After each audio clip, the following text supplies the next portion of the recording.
യേശുവേ സ്തോത്രം, യേശുവേ നന്ദി. എൻ്റെ പേര് അന്നം, വീട് പുത്തൂര്. എനിക്ക് 25 വയസ്സുള്ളപ്പോൾ ഹാർട്ടിന് അസുഖം പിടിപെട്ടു. പല ഡോക്ടർമാരെയും കണ്ടു. എന്താണ് എൻ്റെ രോഗമെന്ന് അവർക്ക് മനസ്സിലായില്ല. എന്നെ ആദ്യം ഒരു ഡോക്ടറെ കാട്ടി. ആ ഡോക്ടർ ഹാർട്ടിന് അസുഖമുണ്ട്, പേടിക്കാനൊന്നുമില്ല, അല്പം ട്രാവളുള്ളൂ എന്ന് പറഞ്ഞു. ഞാൻ കുറേ 5-6 മാസം മരുന്ന് കഴിച്ചു. ആ മരുന്ന് കൊണ്ട് ഒരു രോഗവും മാറി കിട്ടിയില്ല. എനിക്ക് വിശപ്പുണ്ടായിരുന്നില്ല, ഉറക്കമുണ്ടായിരുന്നില്ല, എന്ത് കഴിച്ചാലും വയറിളകി പോകും. അതെ, എന്താണെന്നുള്ളതൊന്ന് ചുരുക്കി പറയാവോ? 25 വയസ്സിൽ തുടങ്ങി, ഇപ്പം എത്ര വയസ്സായി?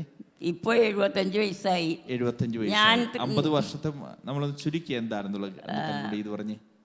അപ്പോൾ ഹാർട്ടിന് അസുഖമുള്ള അന്നെന്ന് പറഞ്ഞ മകളെ കർത്താവ് സുഖപ്പെടുത്തുന്നു എന്ന് ഇവിടെ നായ്ക്കമ്പറമ്പിൽ അച്ഛൻ വിളിച്ച് പറഞ്ഞു. അവിടെ ഞാൻ ധ്യാനത്തിന് പോയപ്പോൾ അങ്ങനെ ആ അസുഖം എനിക്ക് മാറി കിട്ടി.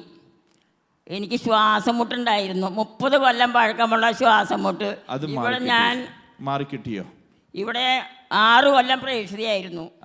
തുടങ്ങിയ കാലം തുടങ്ങി രോഗശാന്തിക്ക് പ്രാർത്ഥനയ്ക്ക് ഞാൻ വരാറുണ്ടായിരുന്നു. പ്രിയപ്പെട്ടവരെ, കരങ്ങളടിച്ച് നമുക്ക് നന്ദി പറയാം. ഹാർട്ട് അറ്റാക്ക് മാറിക്കിട്ടി, അതുപോലെ തന്നെ ശ്വാസം മുട്ടിൻ്റെ അസുഖം മാറിക്കിട്ടി. തുടർന്ന് സാക്ഷ്യം നൽകുന്നു.